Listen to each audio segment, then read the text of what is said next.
Hari ini kita buka buka. Hari ini berarti kita masuk ke section baru. Hari ini kita masuk di ruangan podcast yang lebih proper. Ya. Studio baru. Kita hari ini belum gedung baru. Meja baru, TV baru, ada logo Himatif. Kamera baru.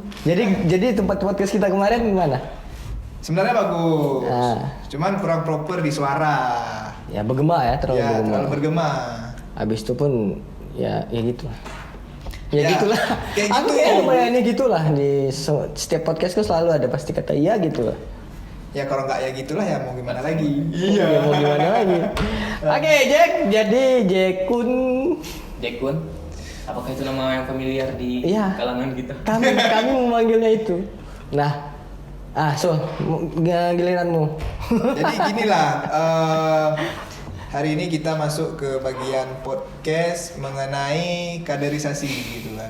Yes. Kaderisasi. Kenapa hari ini kita buka tema mengenai kaderisasi? Pastinya bertepatan kali sih. Hari kemarin hari Senin. Berarti video ini di-tag hari Selasa tanggal 14.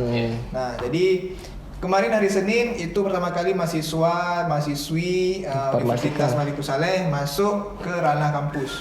Berarti orang ini baru mencicipi mahasiswa. Jadi mahasiswa itu kayak kita dulu 4 tahun yang lalu itu bagaimana gitu.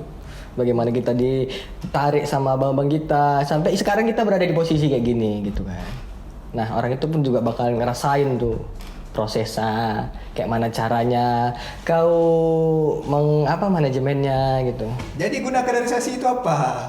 Iya, divisi kaderisasi itu sebenarnya gunanya apa? Apakah merekrut anggota-anggota untuk dijadikan babu atau babu? Hah? Ya itu dalam sudut pandangku gitu. Bicara tentang kaderisasi, tugasnya mungkin. Bisa. Lebih ke mencari kader-kader atau regenerasi untuk kepengurusan selanjutnya. Orang-orang yang terpilih untuk bisa jadikan babu yang seperti dimaksud Riga tadi. Dalam tanda kutip. Dalam tanda kutip. Babu nggak sih? Ya babu lah kita.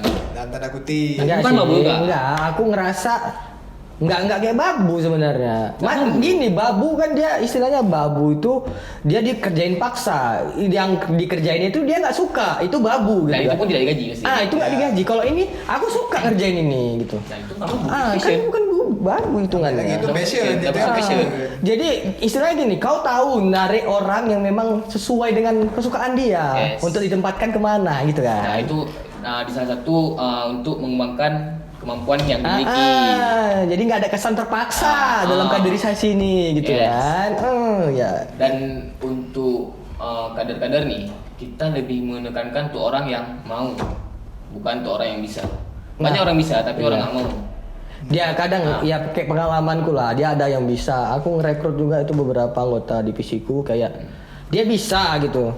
Cuman dia maunya ini nggak ada gitu. Itu kadang di situ juga aku salah majuin pion, jadi disitulah ratunya temakan. Berarti yang artinya di sini kalau kaderisasi itu adalah penentuan orang-orang terpilih gitu ya. Yes. Itu berarti yang kutangkap secara umum tuh. Memang yang menurut ini pas nih kebetulan yang hadir di podcast kali ini memang orang di bidang kaderisasi langsung gitu. Nah, jadi kalau sebelum kita melangkah jauh itu pasti kita harus tahu dulu langkah awalnya gitu ya.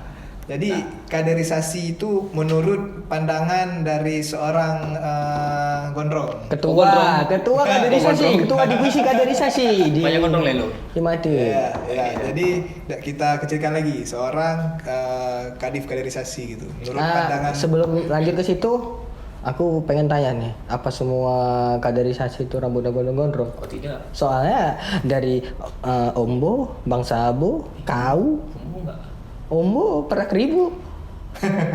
Jadi kan gondrong gitu istilahnya. Terus bidangnya apa itu?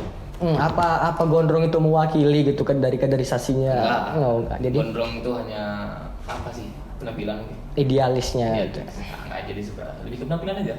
Ya itu menurut dari kau Gejek berarti kan. Nah, ini baik lagi yang dari sudut pandang seorang kadif kaderisasi nih dalam mengayuh roda kaderisasi selama satu kepemimpinan inilah satu periode ini itu gimana tuh Jack? Untuk apa tadi? ini menurut pandangan kau Ya. lah aja, menurut pandangan kau selama satu periode ini kaderisasi itu yang kau dapat tuh kayak mana maksudnya? Yang mau dapat. Itu yang pertama adanya bibit-bibit atau orang yang bisa kita tarik, kita kumpulkan untuk menjadi apa itu bahasa? Penerus lah mungkin. Penerus apa dari- pengurus? Enggak, penerus. Penerus. Sebelum jadi pengurus. Jadi gini, penerus nih itu kita bentuk, kita didik sebagaimana yang kita tahu lah, sebagaimana yang kita kita rasa bagus untuk orang tuh. Jadi sebelum mereka terjun sebagai pengurus inti nantinya, mereka udah terbentuk duluan nih. Jadi nanti nggak ada kesan Orang apa itu ya, miskomunikasi pastangan, gitu. nanti jangan kita miskomunikasi juga. Tapi nggak cuman apa ya, cuman formalitas. Oh. Nggak cuma formalitas untuk divisi kaderisasi ini mengkaderkan penerus-penerus nih. Jadi pengurus di depan nanti. Nah, jadi yang gue dapat kayak pengurus bakal calon pengurus nanti ini udah kita ini kan lah, udah Seleksi. kita Udah seleksi, ya, udah kita seleksi. kasih ilmu-ilmu yang kita tahu. Jadi istilahnya nanti pun orang itu juga yang bakal jadi pengurus ini, Ya. biar nanti kepengurusan ini nggak jauh melenceng yang memang dari udah kita, bentuk ini juga. sekarang. Ya, kadang gini ada yang pandangan kaderisasi itu misalnya cuman mengenai ospek mulu gitu. Enggak sesempit itu sih. Studi cuman kan. ospek yang dimaksud sini itu salah satu langkah. Oke, Ini kok tepuk tangan sendiri. Kita sendiri. Oke, jadi ini Nah, kecilin aja. kecilin aja. Itu masih jalan kan kameranya? Itu mesti jalan. Masih. Itulah karena gini, baik lagi baru kita pacing tadi mengenai masalah ospek dulu gitu. Maksudnya di sini apakah hanya ranah dari ospek kah atau perkenalan kah atau ini masuk kaderisasi atau ada hal lain nih? Bicara tentang kaderisasi itu ospek bukan segalanya dari kaderisasi, tapi salah satu cara untuk mencari kader-kader atau pengurus ke depan nantinya. Itu Jadi, sama kayak ini nggak sih? Kayak yang aku rasain ya. Aku kan pernah kena kader juga. Istilahnya di satu kegiatan itu memang Ya.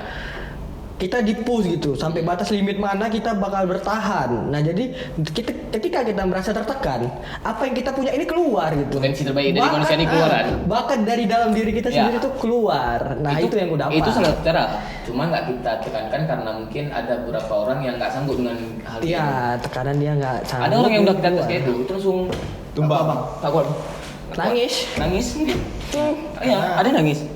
Gini, kadang ada yang juga memang dia sadar ini punya kemampuan gitu. Tapi ya kalau misalnya nggak kita berikan tekanan sedikit mungkin nggak keluar gitu. Karena Ya. ibaratnya itu kayak hukum fisika gitu. Iya. Ketika tekanan berbanding lurus dengan gaya, nah, maka akan menghasilkan sebuah satuan.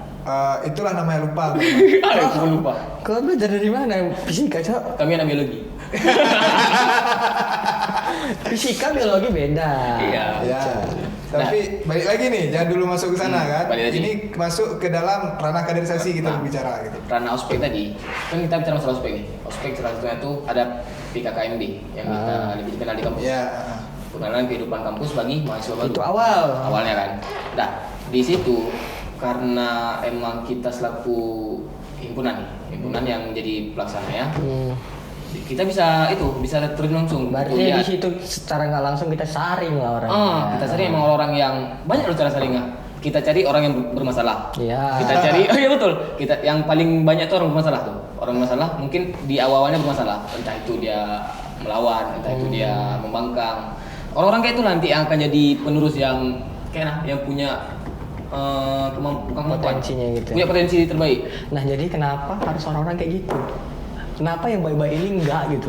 Karena Yang baik-baik ini, kalau menurut aku ya, kalau menurut aku kayak yang baik-baik ini terlalu mudah percaya omongan orang lain, terlalu mudah dimanipulasi. Nah. Nah, jadi ketika yang si bandel ini kita omongin aja dia nggak mau paham, dia nggak paham, mau dia ngerti peselawat, gitu peselawat. kan. Apa yang bilang bantu? Apalagi Itu ikut. kalau mau dipengaruhi sama orang luar gitu. Jadi orang lebih ke situ mindset kita. orang-orang yang baik kita maksud tadi itu kadang kayak ini, aku nggak mau lah buat masalah, aku nggak mau buat masalah, aku apalagi kalau ada babang kayak itu aku nggak mau buat masalah, takut aku. Ada yang kayak itu, Iya. ada kan, Ada. ada yang mindsetnya capek ngapain ya, capek aja aku ikut kayak itu, mending aku buat kerjaan sendiri, aku buat apa yang aku suka. Kuliah pulang. Nah, orang yang membangkang tadi ini, nah inilah yang jadi apa nih, yang punya potensi terbaik yang kita maksud. Iya, betul. Dia suka bangkang nih, tapi secara nggak langsung dia bisa dekat sama kita. Ya. Kita tadi orangnya kan, kenapa kau kayak ini? Kenapa kau kayak ini? Apa yang tujuan kau buat kayak ini? Ya. Secara langsung tuh bangun emosional tuh jadi lebih dekat sama kita. Karena gini, terkadang orang itu kan ketika membuat suatu masalah itu belum tentu masalah itu menjadi kesalahan dia. Menurutku ya bisa jadi masalah yang dibuat dia ini menjadi pengalaman dan pelajaran untuk dia maju ke depan. Yes, gitu. itu maksudnya. Nah, maksudnya gini, kadang ada juga orang yang tidak berani mencoba gitu. Dalam artian bukan mencoba untuk hal yang tidak baik, tapi di sini kita memang udah buat kayak speknya gitu. Berarti ketika kau mencoba inilah spek yang kau dapatkan gitu. Gini loh, kita kan semua dari perpindahan dari mahasiswa ke siswa, dari siswa ke mahasiswa ini kan, itu kan kita udah bisa bedain tuh yang mana baik, yang mana buruk. Gitu. Kalau dia nggak bisa bedain itu berarti dia kan masih labil. Nah wajar mungkin dia masih nggak tahu gitu. Aku mau coba ini, gitu. Takut gagal. Disitulah peran dari divisi kaderisasi salah satunya itu untuk apa namanya, membangun pola pikir yang baru ini, jangan sampai ada pola pikir kayak lama. Cuma nanti kan pasti nggak semua akan hasilnya nggak bakalan gitu. Cuma nanti kalau emang ada yang tersaring nih yang ngomong untuk membangun pola pikir baru, itulah harus kita bentuk ke depannya. Berarti yang dalam artian itu memang kaderisasi itu nggak melulu dalam awal masuk kampus. Nggak melulu. Bahkan dia sifatnya continuous tuh. Bisa dari awal pengurusan sampai akhir pengurusan tuh, selama mahasiswa aktif kan target umumnya, sasaran umumnya ini kan mahasiswa baru dan mahasiswa di atasnya. Berarti kalau kita bilang semester 1, semester 3. Nah, mahasiswa semester 1, semester 3 nih, itulah kita saring dikit sampai akhirnya tiba masa orang tuh untuk jadi penerus ke depan, mau jadi pengurus itu. Ya sama kayak kita dulu sih. Iya. Ya kita dulu kayak Ya mungkin sama-sama pernah rasain lah. Iya, kita kan 17. Nah, jadi di 17 itu kayak apa ya? Kayak kita pengen loh ini ngeluarin sesuatu, tapi karena belum masanya gitu, jadi itu nggak bisa keluar. Nah, jadi kita tunggu momen kita akan ada tiba masa di mana kita keluarin punya kita. Iya, sekarang. Ya, dalam artian di sini kita tahu bahwa setiap masa itu ada orangnya, setiap orang itu ada masanya. Memang kata-kata itu maksudnya selalu continuous kita dengar dari abang lighting kita, dan itu kata turun-temurun. Ya, pasti turun-temurun. Yang dalam artiannya itu semua orang pasti dapat berkembang. Yes. Nah, berarti yang ku dapat sini juga poin terpenting, kaderisasi itu merupakan bagian terpenting dari sebuah organisasi gitu kan, untuk mencari penerus itu di depannya mungkin, karena emang gitu yang kita cari. Kita nggak berharap juga dia bisa jadi pengurus gitu. Ya, walaupun dia kan ada kayak Bang Oleng. Nah, dia kan nggak pengurus gitu. Dia nggak pengurus, tapi setiap kegiatan yang kita buat dia selalu ada gitu. Itu salah satu contoh. Yang dalam artian kita tahu bahwa kita ini di rumah. Bentar. Telepon. Nah, ini jadi baik lagi kayak tadi kita bilang, orang pastinya punya rumah ketika mulai masuk ke sebuah tempat gitu. Ibaratnya ketika dia berpindah satu tempat ke tempat lainnya itu pasti dia memiliki tempat tinggal. Jika tidak memiliki tempat tinggal, maka di manalah dia untuk bernaung dari kehujanan gitu. Iya. Nah, dalam artian baik lagi kayak Rika bilang tadi, ada sosok misalnya satu orang gitu kan, memang dia jarang nampak gitu. Memang. Nah, mungkin bisa kita bilang lebih tidak terlihat gitu, tapi ketika dibutuhkan itu ada. Nah, maksudnya sosok-sosok kayak gitulah yang salah satu kaderisasi yang salah satu goals dari kaderisasi. Ya, mungkin walaupun bukan target utama juga, tapi kalau emang ada itu kembali ke dianya. Balik ke orangnya lagi ya. Tapi kalau emang orang seperti itu bersedia untuk membantu, tetap welcome ke kita. Iya, kita nggak ada membedakan memang. Terus jadi selama masa pengkaderan ya, selama masa kaderisasi di periode kita inilah saya bilang kan. Jadi kira-kira ada nggak masalah yang bisa ditimbulkan dari mahasiswa-mahasiswa ini ataupun masalah-masalah yang ada di informatika ini gitu, mengenai masalah kaderisasi? Contohnya Misal kayak ada yang membangkang kayak tadi, maksudnya penyelesaiannya itu sampai mana itu? Apa ada kasus atau kejadian apa gitu? Ada. Pernah sampai turun DPH atau alumni nggak untuk nyulik orang itu gitu? Nggak ada. Oh, nggak. Belum sampai. Nggak sampai kayak gitu. Belum. Kita kayak gitu nggak sih? Belum. Oh, kok belum? Belum pernah jadian. Kalau kesampat? Diculik. Gas. Nah, itu gimana Jack? Maksudnya apa pernah nggak kejadian ataupun problem masalah yang diselesaikan sama anak kaderisasi? Ada. Ah. Ada. Mungkin nggak banyak tapi ada. Pernah. Apa itu? Apa ya?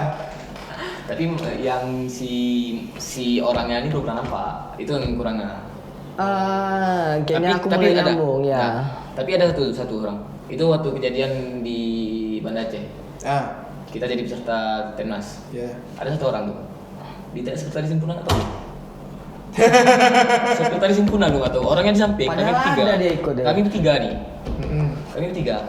Aku, Pak Sekretaris, sama si manusia ini Iya. orang ini satu nih. Ah. Ngomong-ngomong sampai ke pembahasan sekretaris himpunan. Siapa sekretaris himpunan? Mm-mm. Nggak tahu bang.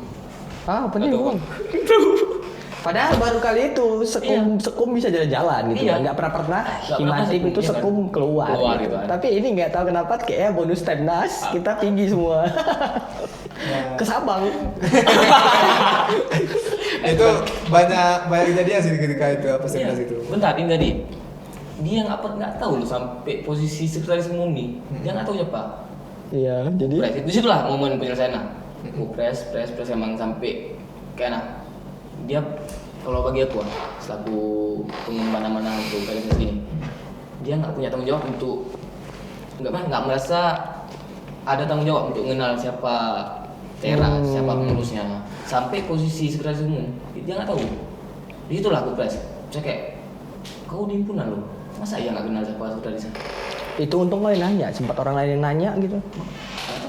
Sempat ya kayak kita Timnas kemarin kan, kita Timnas di Banda itu ya kayaknya dari seluruh instansi nasional gitu, informatika nasional.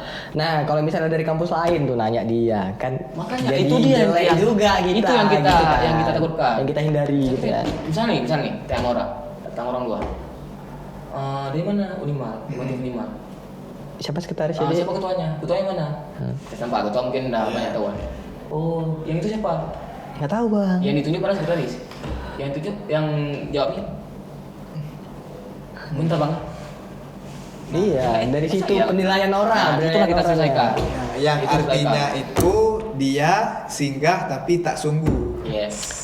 Kita mencari orang yang singgah, kita orang mencari yang singgah dan sungguh. Iya. Bukan orang yang singgah tapi nggak sungguh. Itu Tapi yang kalau saya dia kenapa. enggak sih, menurut aku enggak sih. Kalau si Doi tadi itu kayaknya dia memang masih awal, masih perlu pembelajaran lebih lanjut. Itulah maksud tadi orang-orang yang bermasalah. Ah. Kita saring orang nih orang bermasalah nih. Kita bentuk dikit. Iya, jadi orang itu tahu. Terkadang gini, orang yang punya masalah itu adalah orang yang paling penasaran. Ya, Nah, karena kenapa dia masalah, dia masih penasaran nih sama yang dia lakukan ini apa gitu. apa betul atau boleh atau salah. Ya, makanya dia di sini mencari penyelesaian kayak gitu. Pengalaman nih. Tapi masalahnya ada yang pembangkang nih udah salah ngajak orang lain untuk buat salah. Itu contohnya dia apa itu? Kok dari kaderisasi ini mau diapain orang-orang kayak gitu? Apa dibiarin Nggak, gitu? oke, nggak. Jadi dia tetap kami cari orang Jadi melakukan apa? melakukan pendekatan. Pendekatan. Jadi emang tanyaan kenapa gitu, ada masalah apa sampai kayak ini. Nah itu balik ke orang. Kalau emang dia nggak mau terbuka, Ya udah, ya udah berarti. mampus ke sana gitu Nah, kan. gitu. Nah, aku kan barbar dikit bos, nggak apa-apa lah. Aku nggak bisa. Jadi Berarti Jadi emang pendekatan. Tanya masalahnya kenapa. Kalau emang dia nggak mau terbuka untuk bicarain masalah dia, kita cari jalan lain, jalan keluar lain.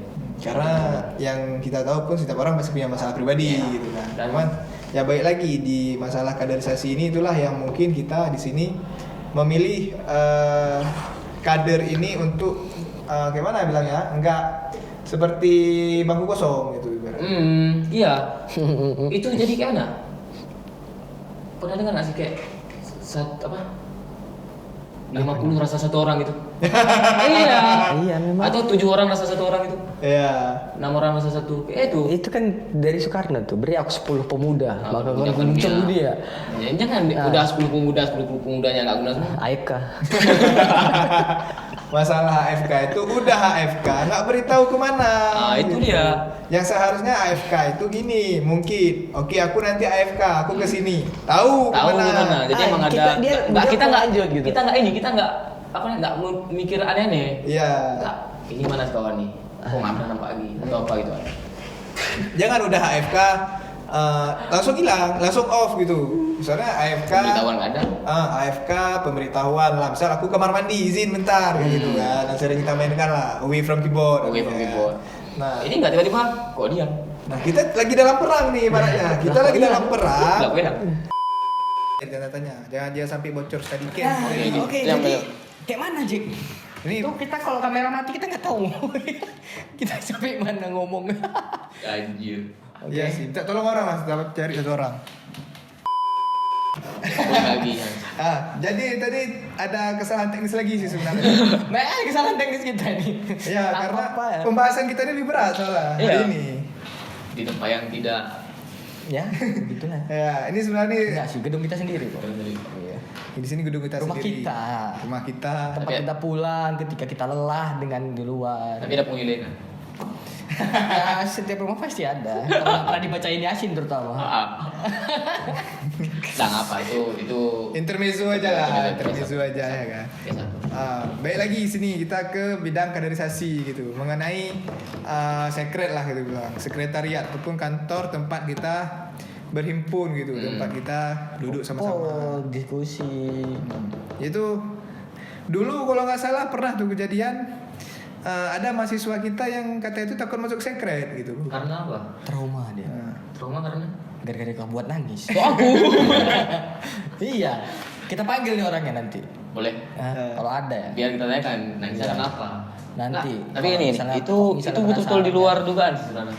Karena emang dia pernah buat masalah nih sama seorang mm, Ya. dan dia karena kan masalah bukan sepele bagi kita anggap. Dia dipanggil ke sekret untuk ditanyain rencana. Dan Ditanyain. orang yang bersangkutan nih suruh aku untuk nanya sama si pelaku nih. Sama orangnya nih. Tanya lah bebek. Tanya bebek. Ya cuma di luar ekspektasi dia nangis dah. Katanya takut, katanya selama dia bang tuh atau apalah gitu nggak tahu. Enggak, dia nengok. Itu di luar dugaan, itu aku minta maaf tuh. Kayak rambut muda kayak beringin gitu. Ya, berarti kaderisasi ini berkenaan langsung dengan mental seseorang berarti ya? Betul nggak Cik, kira-kira? gitu? Psikologi. Secara nggak langsung, betul. Jadi kayak nih, kalau emang kita bangun mental orang tuh, kan targetnya kayak nih, untuk bisa salah satunya kayak mana? Bilang, untuk berani interaksi sama orang lain. Satu. Iya. Contoh kan kayak tadi tuh nggak berani interaksi dah. Iya. Waktu ngomong sama aku malah takut atau menangis gitu kan. Bukan itu aja, itu kita paling sebenarnya. Tapi kan yang targetnya untuk emang bisa itulah interaksi sama orang lain salah satu. Itu salah satu metode untuk jadi kader kita bilang. Ice Karena breaking istilahnya, mencairkan iya, pembicaraan. jangan kayak es dulu lah kan harus cair juga gitu kan. Dan itu salah satu cara untuk memudahkan kita ngomong orang lain. Jadi kan ada banyak loh orang yang nggak berani ngomong. Itu Kayak, untuk- waktu ngomong nanti kayak ini dah. Ditanya nanti diam dia, jawab seperti gua. Nggak ada komunikasi bolak-balik, nggak ada komunikasi dua arah. Itu kalau menurut aku sih dia kurang interest gitu, kurang Mungkin. tertarik dengan pembicaraannya atau pembahasannya gitu. Jadi makanya dia Aku nggak. lebih bagus diam. Bukan nggak terus Jadi takut, takut. Memang dia betul-betul takut gitu. betul takut. Dia rasa takutnya itu menghilangkan rasa ketertarikan dia. Iya, Gitu. mungkin karena itu baru hilang rasa tertarik untuk Iya, ngomong. aku udah kuliah psikologi juga. Secara nggak langsung Desain mengajariku psikologi. Iya, betul. Berarti bisa kita bilang kaderisasi itu memang sangat menyangkut dengan mental seseorang gitu. Nah, Secara jika nggak langsung, ya. Ya, secara tidak langsung. Jika kita bilang lah ada dari 200 mahasiswa lah gitu kan. Dalam menyaring kader-kader ini apa ada cara khusus nggak kira-kira dari kaderisasi? gitu? Ada. Cara khusus Salah satunya nih. merekrut gitu kayak ayolah Dit, ngapain kamu ayolah sini Gak gitu. Gimana? Gak gitu. Coba. Kita punya cara lain. Ah, Nah, kita kita bilang kita cari orang yang mau, yang Ya. sungguh. bukan orang yang bisa, orang yang singgah, orang yang sungguh dan singgah ada. bukan orang yang singkat tapi nggak tunggu. Iya. Kita tadi nggak perlu ajak-ajak kayak itu. Jadi emang betul kita cari nih orang-orang yang mau nih. Nah kita ajak ya, kita mau ajakkan juga.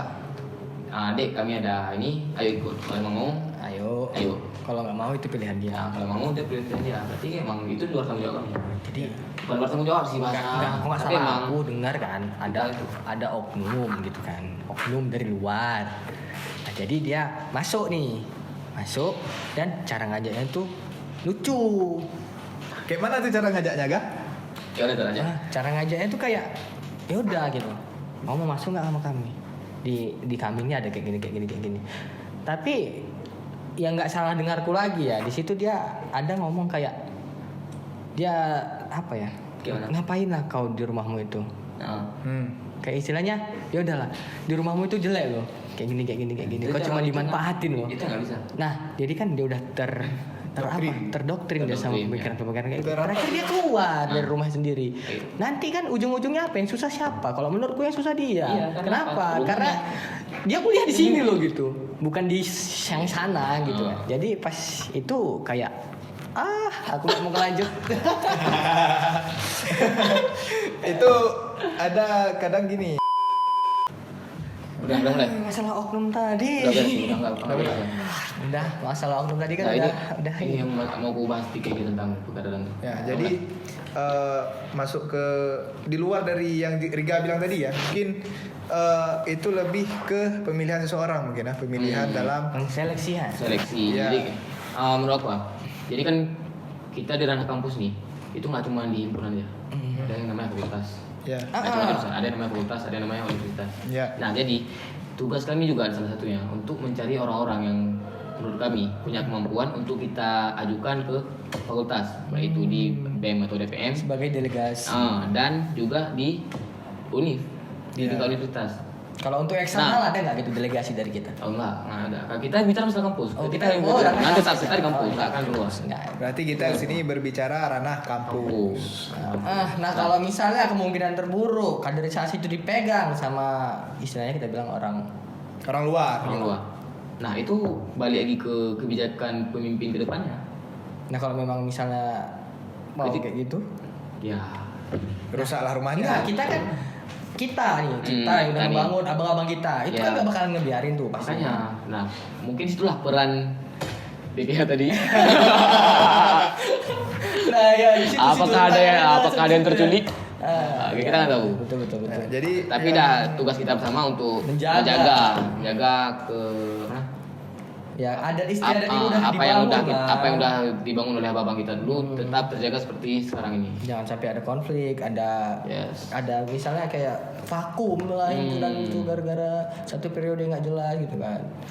Nah, kalau bisa kayak kita lah ya kan yang apa namanya? Apa? Perubahannya tuh ada gitu loh. Dan perubahan itu mengarah yang ke arah yang lebih baik, bukan ke arah yang lebih buruk gitu kan. Dah. udah.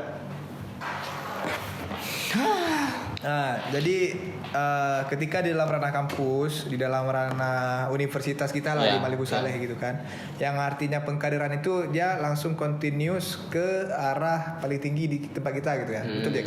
Bukan apa nih? Bukan kontinus betul, cuman kayak mana? Nggak semua, tapi emang ada orang-orang yang betul-betul mau dan dia siap. Dia naik. Kita bimbing dia untuk masuk ke ranah itu. Contoh ke univ mungkin, fakultas. Tapi aku enggak. Nah itu beda lagi.